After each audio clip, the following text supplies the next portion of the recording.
BBA department 4th semester subject name வந்து marketing management. இந்த சப்ஜெக்டில் நம்ம வந்து ஒவ்வொரு டாப்பிக்காக வந்து கிளாஸ் வந்து பார்த்துக்கிட்டு வரோம்.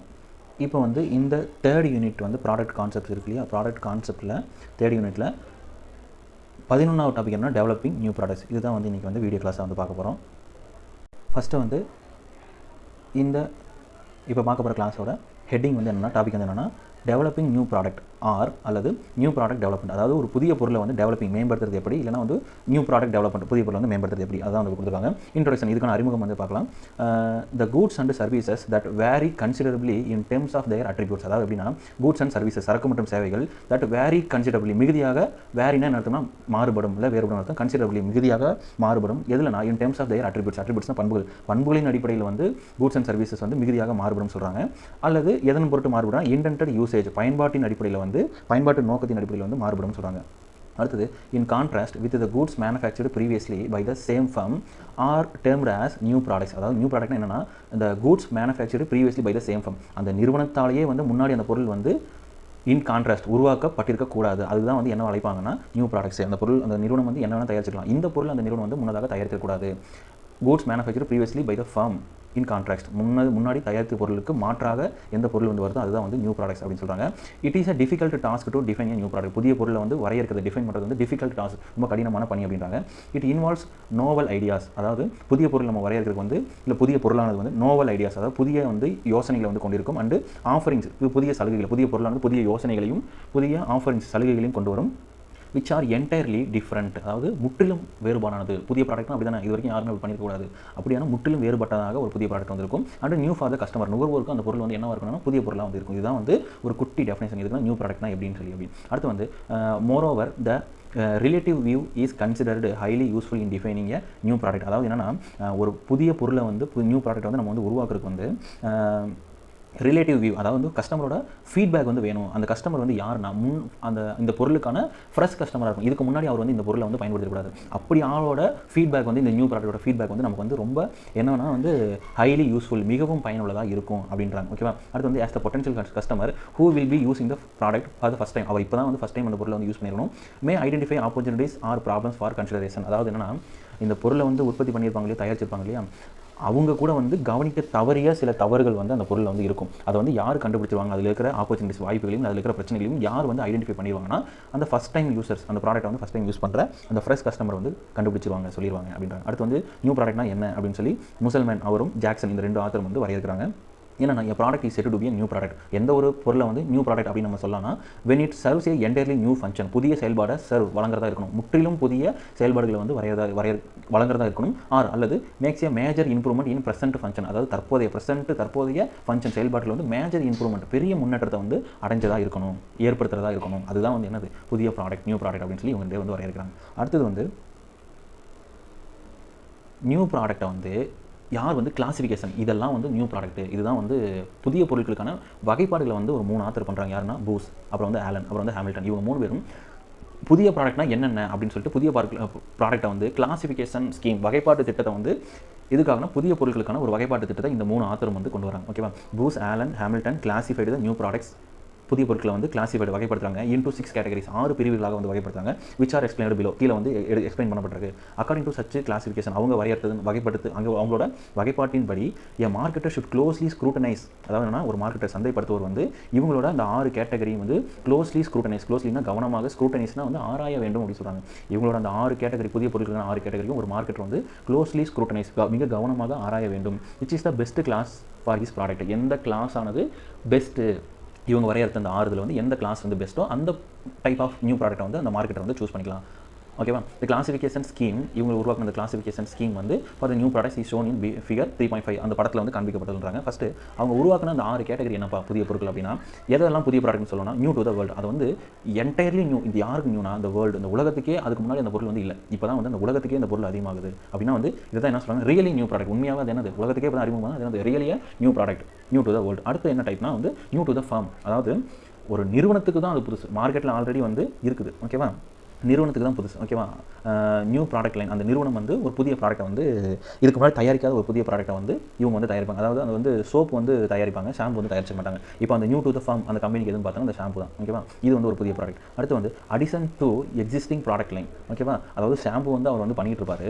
அந்த இதுலேயே வந்து என்ன பண்ணலாம், அடிஷன் கூடுதலாக வந்து சேர்த்துக்கலாம். இது வந்து என்னவாக இருக்குன்னா new to the world and also வந்து அந்த நிறுவனத்திற்கும் புதிதாக இருக்கும், அந்த உலகத்திற்கும் வந்து புதிதாக இருக்கும். அதான் அந்த மூன்றாவது வகை. அடுத்து வந்து இம்ப்ரூவ்டு அண்டு ரிவைஸ்டு, அதாவது மிக முன்னேற்றம் அடைய செஞ்சதாக இருக்கும் அந்த ப்ராடக்ட். அப்புறம் வந்து ரிவைஸ்டு, திருத்தப்பட்டதாக இருக்கும். என்னென்னா ஏற்கனவே வந்து உற்பத்தியின் போதே வந்து சில கம்ப்ளைண்ட்ஸ் அந்த மாதிரிலாம் வந்திருக்கும். அது எல்லாமே வந்து ரிவைஸ் பண்ணிவிட்டு நல்ல முன்னேற்றத்தை பண்ணி அது வந்து ஒன்லி டெலிவர் த பெஸ்ட்டு. அவங்க வந்து என்ன பண்ணுவாங்கன்னா அந்த மார்க்கெட்டுக்கு எந்த ப்ராடக்ட் வந்து டெஃபிஷியன்ட் ப்ராடக்ட்டை வந்து கொண்டாட மாட்டாங்க, ஒன்லி பெஸ்ட்டை மட்டும் தான் கொண்டாடுவாங்க. ஓகேவா?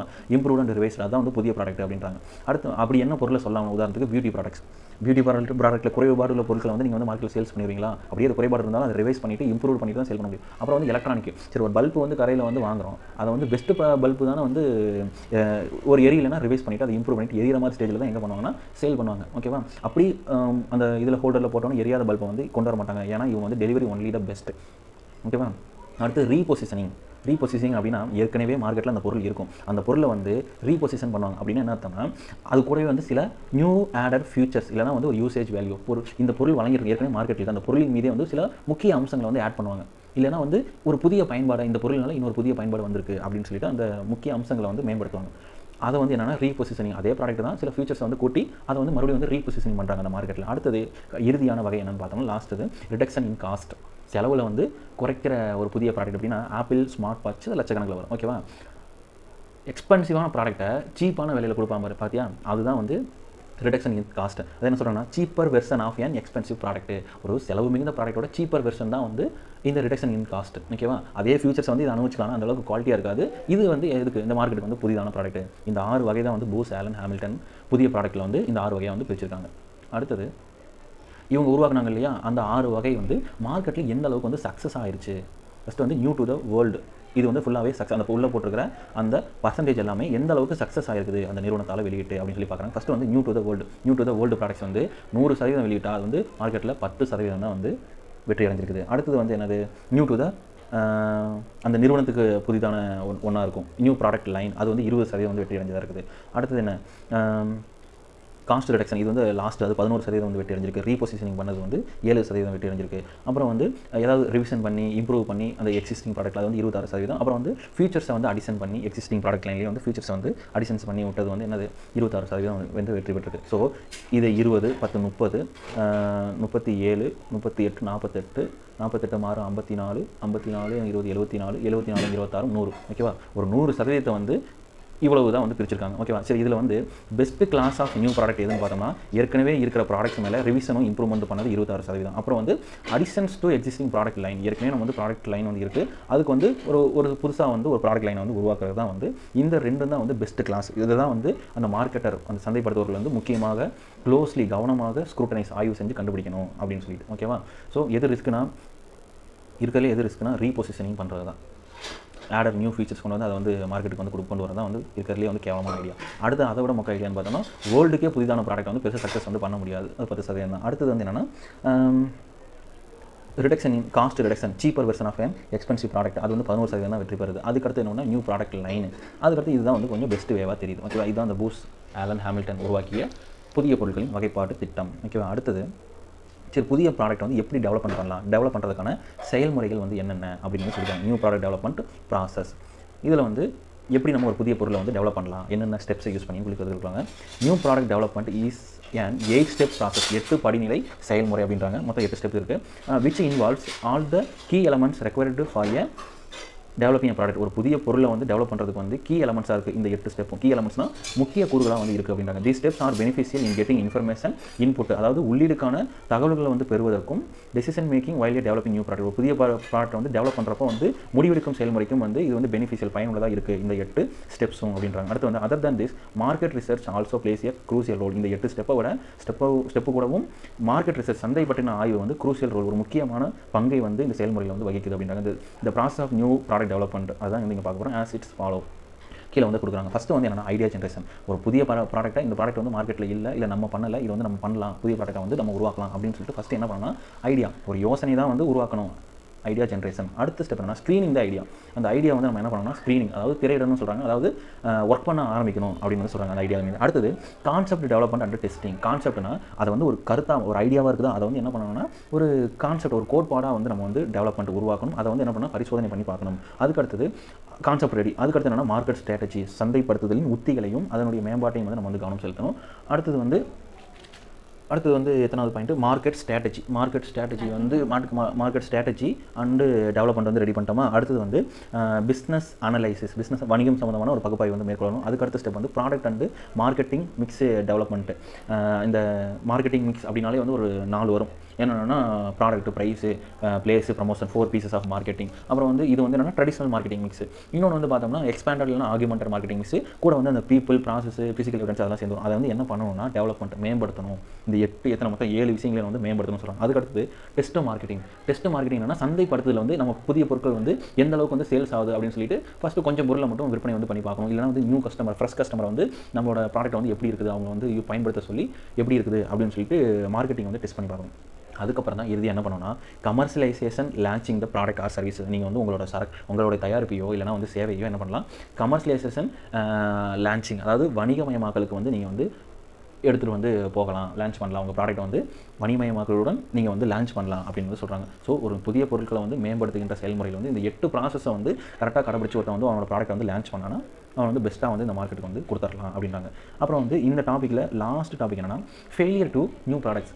புதிய பொருட்களின் தோல்விக்கான காரணங்கள் வந்து என்னன்னு சொல்லி சொல்கிறாங்க. ஓகேவா, every organisation has to significantly devote time, money, skills and energy to innovate and develop a new product.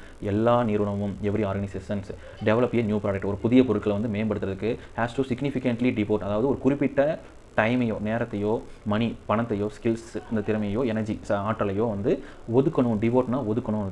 என்ன ஒதுக்கணும்னா டு இனோவேட், புதுமையை வந்து கண்டுபிடிக்கும். புதுமைக்கும் டெவலப்புக்கும் வந்து நியூ ப்ராடக்ட்டை வந்து உள்ளாக்கிறதுக்கு வந்து கொஞ்சம் டைமையும் நேரத்தையும் பணத்தையும் வந்து ஒதுக்கணும் அப்படின்னு வந்து சொல்கிறாங்க. Irrespective of the efforts put by the organisation, அந்த நிறுவனத்தால் இர்ரெஸ்பெக்டிவ் இதெல்லாம் வந்து ஒதுக்க வந்து எங்கள்கிட்ட வந்து டைம் இல்லை, அதுக்கெல்லாம் நாங்கள் வந்து செலவு பண்ண முடியாது, புதிய ப்ராடக்ட்டை வந்து இனோவேட் பண்ணுறதுக்கும் டெவலப் பண்ணுறதுக்கும் செலவு பண்ண முடியாது அப்படின்னு சொல்லி இர்ரெஸ்பெக்டிவ் பொருட்படுத்தாமல் அந்த நிறுவனம் வந்து முயற்சியை வந்து செய்யுமானால் the new product may experience failures, புதிய பொருளானது தோல்வியை வந்து அனுபவிக்கும் அப்படின்னு சொல்கிறாங்க. A product failure crucially affected, அதாவது ரொம்ப வந்து முக்கியமாக வந்து பாதிக்கும். எதனா அந்த organisation in terms of time, நேரத்தின் அடிப்படையிலும் பணத்தின் அடிப்படையிலும் பிராண்ட் இமேஜையும் வந்து பாதிக்கும். அப்புறம் வந்து மோட்டிவேஷன் லெவல் ஆஃப் எம்ப்ளாயிஸ், அந்த ஊழியர்களின் ஊக்கத்தையும் வந்து பாதிக்கும். க்ரூசியலி அஃபெக்ட்ஸ் அப்படின்னு சொல்லி சொல்கிறாங்க. அடுத்து வந்து therefore it is very important to determine the reason behind the failure of an product. ஒரு ப்ராடக்ட்டின் பின்னால் இருக்கின்ற தோல்விக்கான காரணத்தை வந்து நம்ம வந்து டிட்டர்மைன், அதாவது அறியறது வந்து தீர்மானிக்கிறது வந்து வெரி இம்பார்ட்டன்ட் வந்து சொல்கிறாங்க. Some of the reasons are as follows. ஒரு புதிய பொருளின் தோல்விக்கான காரணங்கள் வந்து கீழே கொடுக்கப்பட்டுள்ளது. ஃபெயிலியர் ஆஃப் நியூ ப்ராடக்ட்ஸ் என்னன்னா over estimation of market size, அதாவது சந்தையின் அளவை வந்து நீங்கள் என்ன பண்ணிடுறீங்கன்னா ஓவர் எஸ்டிமேஷன், அதீதமாக வந்து மதிப்பிடுறீங்க. இந்த மார்க்கெட்டில் நம்ம பொருள் எக்கச்சக்கமாக வந்து விற்று தீந்துரும் அப்படின்னு சொல்லி அதீத விற்பனை வந்து அதீத மதிப்பிடல் வந்து அந்த சந்தை பற்றி அதீத மதிப்பிடல் வந்து நீங்கள் வந்து பண்ணிடுறீங்க. இது வந்து உங்கள் புதிய பொருளுக்கான தோல்விக்கான காரணம். அப்புறம் வந்து அண்டர் எஸ்டிமேட் பண்ணிடுறீங்க உங்கள் மார்க்கெட்டோட காம்படிஷன். இந்த சந்தையில் வந்து காம்படிஷனே இருக்காது அப்படின்னு சொல்லி நீங்கள் என்ன பண்ணிடுறீங்க, அண்டர் எஸ்டிமேட், குறைத்து மதிப்பிடுறீங்க. அங்கே உள்ள போய் பார்த்ததுக்கப்புறம் தான் தெரியுது பல பேர் போட்டிக்கு இருக்காங்க. அப்போ உங்கள் ப்ராடக்ட் என்ன ஆகுனா தோல்வியில் முடிஞ்சிடும். அடுத்து வந்து இன் அடிக்குவேட் மார்க்கெட் ரிசர்ச், சந்தை பற்றின ஆய்வானது வந்து இன் அடிக்குவேட், போதுமானதாக இல்லை அப்படின்னு சொல்கிறாங்க. ஓகேவா, மார்க்கெட்டை பற்றின ஸ்டடியெல்லாம் கம்ப்ளீட்டாக முடிச்சதுக்கப்புறம் அந்த ப்ராடக்ட் வந்து லான்ச் பண்ணணும், இல்லைனா வந்து அது பெரிய தோல்வி வந்து உருவாகும். அப்புறம் லேக் ஆஃப் யூனிக்னஸ், உங்கள் புதிய ப்ராடக்ட் ஆனது யூனிக்னஸாக இருக்கும். அதாவது நீங்கள் பிஸ்கட் வந்து தயாரிக்கிறீங்கன்னா ஒரு பிஸ்கட் பாக்கெட் வந்து டேஸ்ட் வந்து நல்லா இருக்குது, இன்னொரு பிஸ்கட் பாக்கெட் நீங்கள் வந்து அதே கம்பெனி, அதே பிராண்டு, அதே இதை வந்து வாங்கி சாப்பிடும்போது டேஸ்ட் வந்து வேறு மாதிரி இருக்குது. ஓகேவா, அப்புறம் ஒரு மாதம் நீங்கள் வந்து ஒரே மாதிரியே கொடுக்குறீங்க, அடுத்த மாதம் வந்து டேஸ்ட் வந்து கொஞ்சம் மாறுபடுது அப்படின்னா வந்து லேக் ஆஃப் யூனிக்னஸ், அதாவது வந்து இந்த யூனிக்னஸ் வந்து பற்றாக்குறையாக இருக்குது. இது வந்து உங்கள் தோல்விக்கான காரணம். அடுத்து வந்து புவர் ப்ராடக்ட் டிசைன், நீங்கள் வந்து ப்ராடக்ட் டிசைன் வந்து என்ன பண்ணியிருக்கீங்க, மோசமாக, அது ப்ராடக்ட் வந்து வடிவமைச்சதே வந்து மோசமான நிலையில் வந்து வடிவமைச்சிருக்கீங்க. அப்புறம் லேக் ஆஃப் சுப்பீரியாரிட்டினா நம்ம ஒரு ப்ராடக்ட், நியூ ப்ராடக்ட் வந்து மார்க்கெட்டில் லான்ச் பண்ணுறோம்னா அது வந்து என்னவாக இருக்கணும்னா சுப்பீரியாரிட்டியாக இருக்கணும், அதாவது மேலானதாக இருக்கணும். எதை விடனா அந்த மார்க்கெட்டில் இருக்கிற சிமிலர் ப்ராடக்ட்டோட நம்ம வந்து மேலானதாக இருக்கணும். அப்படி இல்லைனா தோல்வியில் முடிஞ்சிடும். அடுத்து வந்து இன்கரெக்ட் எஸ்டிபி அப்ரோச். எஸ்டிபினா நம்ம பார்த்துருக்கோம். அப்படின்னா வந்து செக்மெண்டேஷன், டீனா வந்து டார்கெட்டிங், பீனா வந்து பொசிஷனிங். இது வந்து மார்க்கெட்டில் ஒரு ப்ராடக்ட் வந்து லான்ச் பண்ணுறதுக்கு வந்து ஒரு டூல்னு வச்சுக்கலாம். எஸ்டிபி அப்ரோச் ஒரு டூல். அதை வந்து இன்கரெக்ட், சரியாக நீங்கள் வந்து பண்ணலைன்னா, மார்க்கெட்டை செக்மெண்ட் பண்ணுறதுக்கும் டார்கெட் பண்ணுறதுக்கும் பொசிஷனிங் பண்ணுறதுக்கு சரியாக பண்ணலைன்னா நீங்கள் வந்து புதிய பொருட்கள் வந்து தோல்வி வந்து அடையும். அடுத்து வந்து டெக்னிக்கல் இஷ்யூஸ், தொழில்நுட்ப கோளாறுயின் காரணமாக ப்ராடக்ட் வந்து தோல்வி அடையலாம். அப்புறம் வந்து ஹை ப்ரொடக்ஷன் காஸ்ட், விற்பனை விலையே கம்மி தான், அதை விட உங்களோட உற்பத்தி செலவுகள் வந்து அதிகமாக இருந்தால் நீங்கள் ஃபெயிலியர் ஆவீங்க. அடுத்து வந்து ராங் என்ட்ரி டைம், தவறான நேரத்தில் வந்து அந்த மார்க்கெட்டில் வந்து இந்த பொருளை வந்து அறிமுகப்படுத்தினது. அப்போ தான் வந்து கடையை ஓப்பன் பண்ணி இந்த பொருளை வந்து லான்ச் பண்ணிங்கன்னு வச்சுக்கோங்க, அடுத்த நாள் 144 இல்லைனா வந்து கொரோனா லாக்டவுன் அப்படின்னா என்ன ஆகும்? நீங்கள் போட்ட புதிய பொருள் வந்து தோல்வியில் தான் முடியும். அடுத்தது வந்து இன்எஃபெக்டிவ் ப்ரொமோஷன். நீங்கள் அந்த புதிய பொருளுக்கான நியூ ப்ராடக்ட்டுக்கான ப்ரொமோஷன் இருக்கு இல்லையா, அந்த ப்ரொமோஷன் வந்து நீங்கள் என்ன பண்ணுறீங்கன்னா இன்எஃபெக்டிவ். உங்களோட நீங்கள் அதுக்கு பண்ண விளம்பரம் வந்து இன்எஃபெக்டிவாக பயனற்றதாக இருக்குது, அது பெரிய தாக்கத்தை வந்து மக்கள்கிட்ட வந்து ஏற்படுத்தலை அப்படின்னா என்ன ஆகும்னா ஃபெயிலியர் தான் ஆகும். ஓகேவா? ரைட். இப்போ வந்து நம்ம டெவலப்பிங் நியூ ப்ராடக்ட், அதாவது தேர்ட் யூனிட்டோட 11வது டாப்பிக்கை வந்து முடிச்சிட்டோம்.